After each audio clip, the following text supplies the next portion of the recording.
Hello friends, welcome to the UGC NET commerce classes. आज हम पढ़ेंगे क्लबिंग ऑफ इनकम के बारे में। Okay, let's we start. देखो, फर्स्टली आपको पता होना चाहिए क्लबिंग ऑफ इनकम क्या होती है। क्लबिंग ऑफ इनकम का मतलब क्या होता है, जैसे हम टैक्स से बचने के लिए अपनी इनकम किसी दूसरे पर्सन की इनकम के अंदर क्या कर रहे हैं, इंक्लूड कर देते हैं, ताकि हम पे जो हमारा जो टैक्स का जो बेनिफिट है वो ले सके। उसको हम क्या बोलते हैं, क्लब ऑफ इनकम। तो ठीक है, इसके ऊपर रिस्ट्रिक्शन, इसके लिए कुछ सेक्शन वगैरह भी बनाए गए हैं कि कुछ एक इनकम को छोड़कर आप अपने इनकम को क्लब है वो नहीं कर सकते हैं। ठीक है, तो as the name suggest, clubbing of income means adding or including the income of another person to one own income. This is allowed under section 64 of the IT Act. However, a certain restriction pertaining to specified person and specified scenarios are mandated to discourage this practice. तो इसके लिए कुछ बनाए गए हैं, कुछ scenario बनाए गए हैं ताकि इस पर रोक लगाई जा सके। ठीक है, अब देखो स्पेसिफाइड पर्सन क्या होता है। Income of any and every person can not be clubbed on random base, यानी आप है रैंडमली बेस के ऊपर इनकम को किसी दूसरे पर्सन की इनकम में आप क्लब नहीं कर सकते हो। ठीक है, individual total income of individual and not all income of specified person can be clubbed है। एज पर सेक्शन 64 कहते हैं कि there are only certain specified income of specified person which can, मतलब कुछ एक इनकम है जिसको आप क्लब कर सकते हो दूसरे पर्सन की इनकम में, while computing total income of individual. जब आप टोटल इनकम को कैलकुलेट करते हो तो कुछ एक इनकम है जिसको आप क्लब कर सकते हो दूसरे पर्सन की इनकम में। देखो, अब बात करते हैं clubbing of income for transfer of income without transfer of assets. यानी आप इनकम को क्लब कर रहे हो, मतलब असेट्स का तो ट्रांसफर नहीं कर रहे हो, इनकम का ट्रांसफर कर रहे हो। जैसे मैं एग्जांपल दूं आपका, डिबेंचर्स है। अब डिबेंचर्स के ऊपर जो इंटरेस्ट है ना, इंटरेस्ट को तो आप अपने फ्रेंड्स की इनकम में ट्रांसफर कर रहे हो लेकिन डिबेंचर को नहीं कर रहे हो। तो इस केस के अंदर यानी जो ट्रांसफरर है, यानी जिसने जो इंटरेस्ट ट्रांसफर किया है ना, तो इंटरेस्ट उसी के हैंड में टैक्सेबल होगा। वो ऐसे नहीं कर सकता कि वो दूसरे पर्सन, उसने जो दूसरे पर्सन को जो ट्रांसफर किया है इंटरेस्ट, उसके हैंड में टैक्सेबल नहीं होगा, वो उसी के हैंड में टैक्सेबल होगा, मतलब वो टैक्स से नहीं बच सकता। एग्जाम्पल से आपको अच्छे से समझ में हो जाएगा। तो section 60 is applicable if the following condition are satisfied. कौन सी कंडीशन है, तो taxpayer own and assets. अगर टैक्स पेयर है वो असेट्स का, ठीक है, ओनर है, जो टैक्स पेयर है वो असेट्स का ओनर है, तो ownership of assets is no transfer by him. ठीक है, असेट्स की ओनरशिप को ट्रांसफर वो नहीं कर रहा है। The income from assets is transfer to any person under a settlement और एग्रीमेंट। किसी एग्रीमेंट के अंदर इनकम का ट्रांसफर किया जा रहा है। If the above condition are satisfied, the income from assets would be taxable in the hand of transferor. तो इस केस के अंदर अगर ये कंडीशन सेटिस्फाइड होती है ना, तो इस केस के अंदर जो टैक्स है, ठीक है, उसी को ही पे करना पड़ेगा। किसको, जो ट्रांसफरर है, यानी जिसने उसको ट्रांसफर किया है उसी के हैंड में टैक्सेबल होगा। एग्जाम्पल देखो, अब देखो इसमें एक दे रखा है कि अमिताभ बच्चन है और शाहरुख खान है। ठीक है, अमिताभ बच्चन का जो शाहरुख खान है वो फ्रेंड है। ठीक है, तो अमिताभ बच्चन क्या करता है, अमिताभ बच्चन के पास 10 लाख के डिबेंचर है। अब वो 10 लाख के डिबेंचर्स के ऊपर 1 लाख का इंटरेस्ट मिलता है। अब वो क्या करता है, 1 लाख का जो इंटरेस्ट है उसको शाहरुख खान को ट्रांसफर कर देता है। ठीक है, 1 लाख का जो इंटरेस्ट है उसको शाहरुख खान का ट्रांसफर कर देता है, लेकिन वो डिबेंचर को ट्रांसफर नहीं कर रहा है, सिर्फ जो इंटरेस्ट है उसको ट्रांसफर कर रहा है। किसके पास, शाहरुख खान के पास है। तो अब इस केस के अंदर यानी जो इंटरेस्ट इनकम, यानी जो 1 लाख रुपीज है ना, वो उसके ऊपर जो टैक्स है वो अमिताभ बच्चन को ही देना पड़ेगा, मतलब जो ट्रांसफरर है उसी को ही देना पड़ेगा। ठीक है, ना कि शाहरुख खान को। ओके, अब आता है clubbing of income for revocable transfer of assets, section 61। ठीक है, आप इनकम को क्लब कर रहे हो for revocable transfer of assets. ठीक है, तो रेवोकेबल ट्रांसफर का मतलब क्या है, revocable transfer means the transferor of assets assume a right to require assets और income from such an assets either whole और it parts at any time in future during the life time of transferee it. देखो इसमें क्या कहता है, revocable transfer का मतलब क्या है कि जो ट्रांसफरर ऑफ असेट्स है ना, यानी जो असेट्स को ट्रांसफर कर रहा है वो एज्यूम करता है, क्या एज्यूम करते हैं कि राइट टू रिक्वायर असेट्स, यानी जो असेट्स को रिक्वायर करने का राइट है, या income from such an assets, या उससे जो इनकम है उससे उसको एक्वायर करने का राइट है, आइदर होल या तो पूरा का पूरा, या और it parts at any time in future during the life time of transferee. ठीक है, तो फ्यूचर के अंदर या मतलब जो लाइफ टाइम तक वो किसके पास रहेगा, ट्रांसफरी के पास रहेगा। ठीक है, ट्रांसफरी के पास रहेगा, वो एज्यूम करता है। तो during the life time of the transferee it also include A transfer which gives a right to reassume power of income from assets or assets during the lifetime of the transferee। ठीक है, तो ये मानकर चलता है during the life time of the transferee either whole और it parts. ठीक है, कि असेट्स को एक्वायर करने का जो राइट है वो किसके पास रहेगा, ट्रांसफरी के पास रहेगा, रेवोकेबल ट्रांसफर के केस में। ठीक है, अब इसके अंदर कौन सी कंडीशन है, if the following condition are satisfied section 61 will be applicable. तो अगर ये कंडीशन अप्लाई है तो सेक्शन 61 है वो एप्लीकेबल होगा। An assets is transfer under a revocable transfer.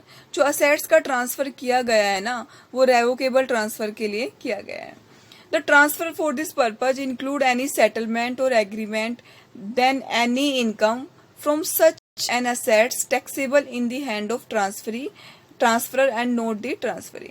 तो देन एनी इनकम मतलब जो इस असेट से जो भी इनकम है वो टैक्सेबल होगी, किसके हैंड के अंदर टैक्सेबल होगी, ट्रांसफरर के हैंड के अंदर टैक्सेबल होगी, ना कि ट्रांसफरी के हैंड में टैक्सेबल होगी। एग्जाम्पशन मिलती है कुछ, देखो, when the income arise to any person by virtue of transfer by way of trust which is not revocable during the life time.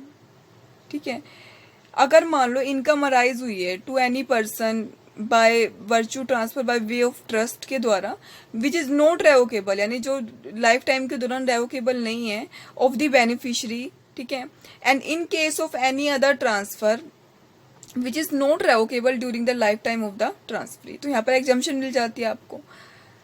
Where the income arise to any person by virtue of transfer made before 1 अप्रैल 1961। अगर आपको income arise होती है किससे पहले, 1 अप्रैल 1961 से पहले, विच is not revocable for the period of 6 और मोर, जो रेवोकेबल नहीं है, जो 6 साल है उससे ज्यादा। ठीक है, तो उस केस के अंदर।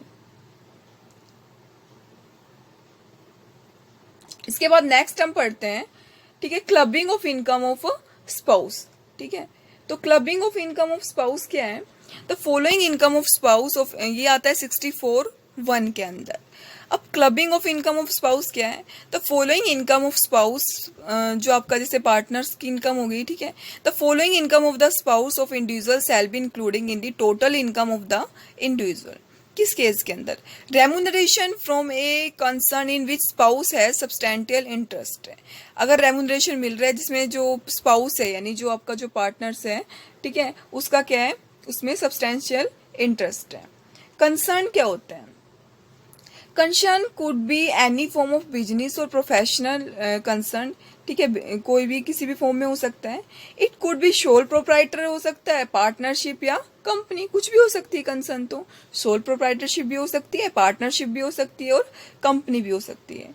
सब्सटेंशियल इंटरेस्ट क्या होता है, सब्सटेंशियल इंटरेस्ट का मतलब होता है जिससे इसको 20% से ज्यादा है ना उसके अंदर, उसका कंपनी के अंदर या उसकी जो सोल प्रोप्राइटरशिप या जो भी आपने पार्टनरशिप कर रखी है या कंपनी कर रखी है, तो उसका जो आपका जो पार्टनर है, जैसे मान लो हस्बैंड वाइफ हो गए, तो मान लो हस्बैंड की कंपनी है तो वाइफ का उसके अंदर 20% से ज्यादा है, वो सब्सटेंशियल इंटरेस्ट है। तो उस केस के अंदर हम बात कर रहे हैं।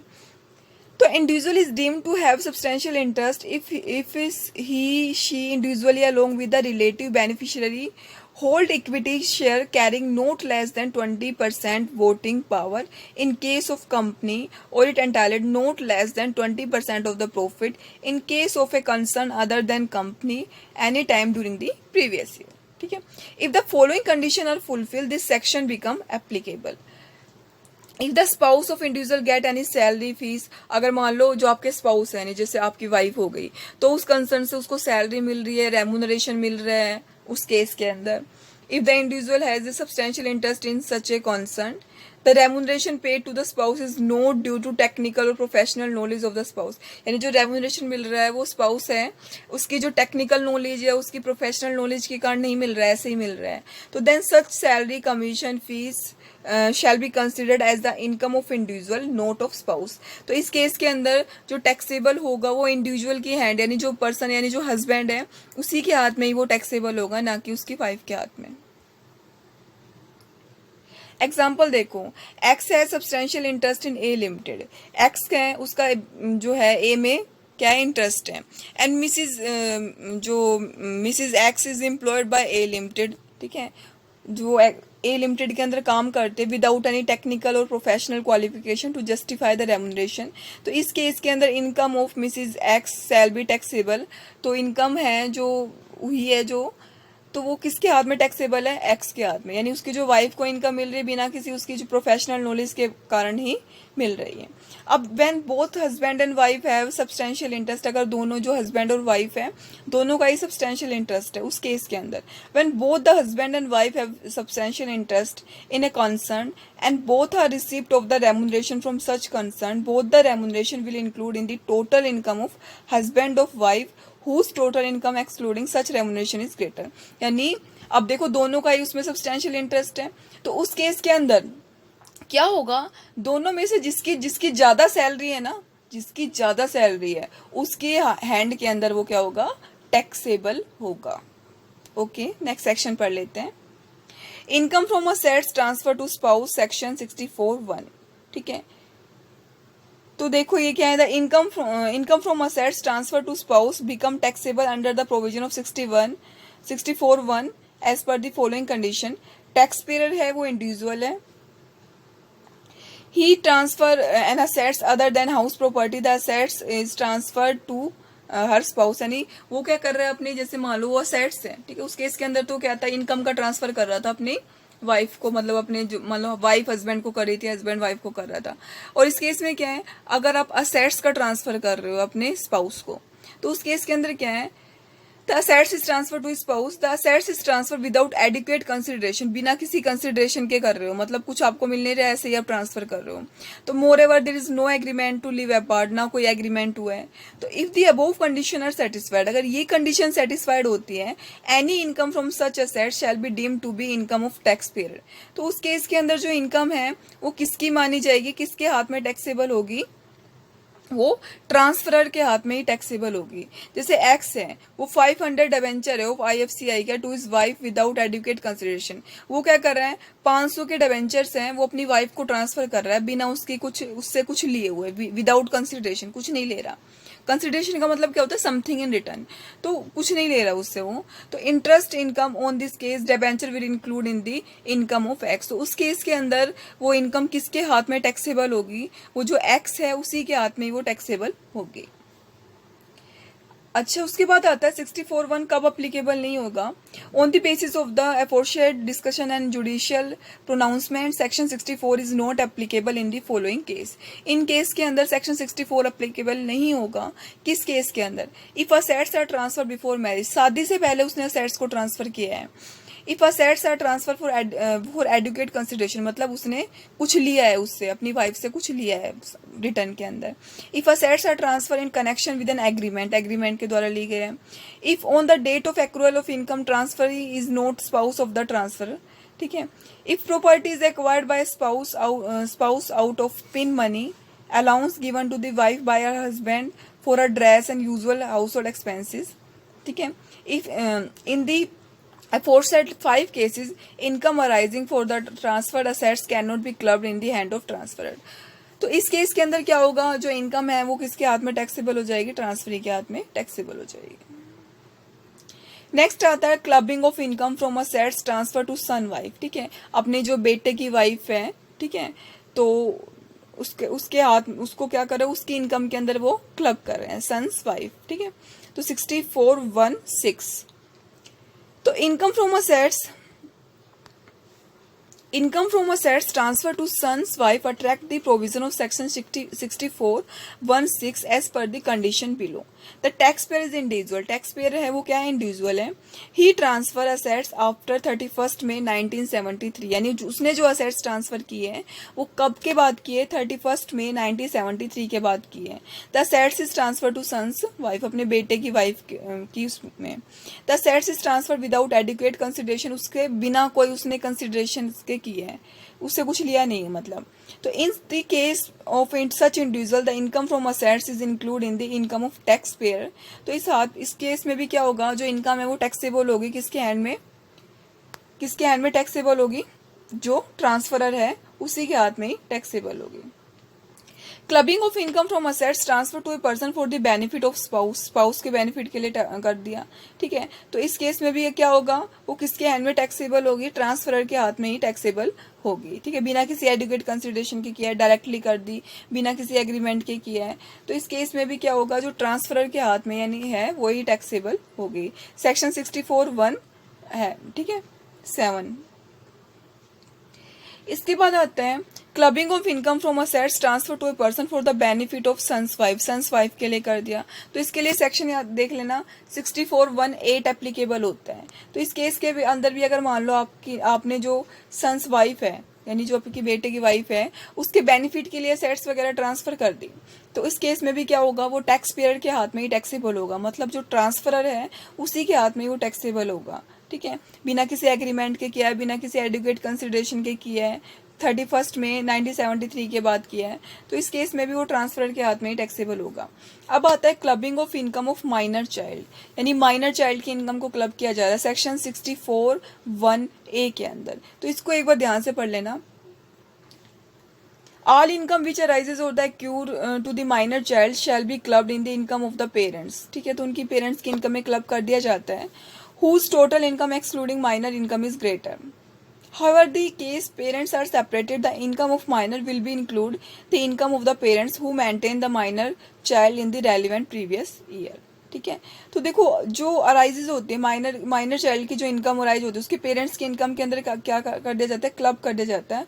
Whose total income is greater, यानी दोनों यानी जो पेरेंट्स है यानी मदर या फादर दोनों में से जिसकी इनकम ज़्यादा है उसकी इनकम के अंदर माइनर की जो इनकम है उसको क्लब कर दिया जाता है.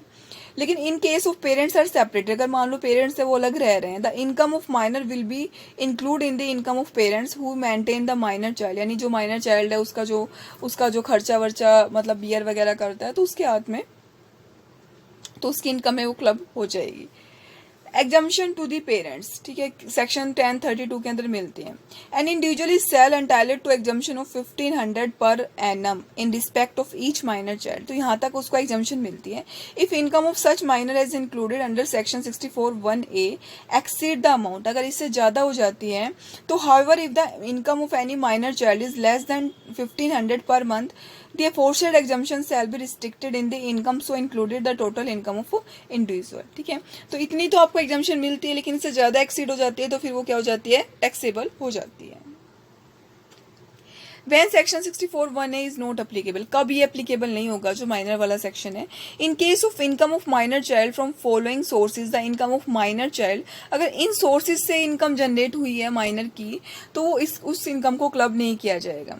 Income of minor child on account of any manual work. ठीक है, जो माइनर चाइल्ड की इनकम है वो किसी मैनुअल वर्क वगैरह के कारण अराइज हुई है. Income of minor child on account of any activity involving application of इसके जो स्किल के कारण, उसके किसी टैलेंट के कारण या स्पेसिफाइड नॉलेज या उसके एक्सपीरियंस के कारण उसको जो जनरेट हुई है उस केस के अंदर. Income of minor child from all sources suffering from any disability ATU, अगर मान लो डिसेबिलिटी वगैरह से मतलब जो गुजर रहा है तो उसके कारण जो हुई है तो उस केस के अंदर.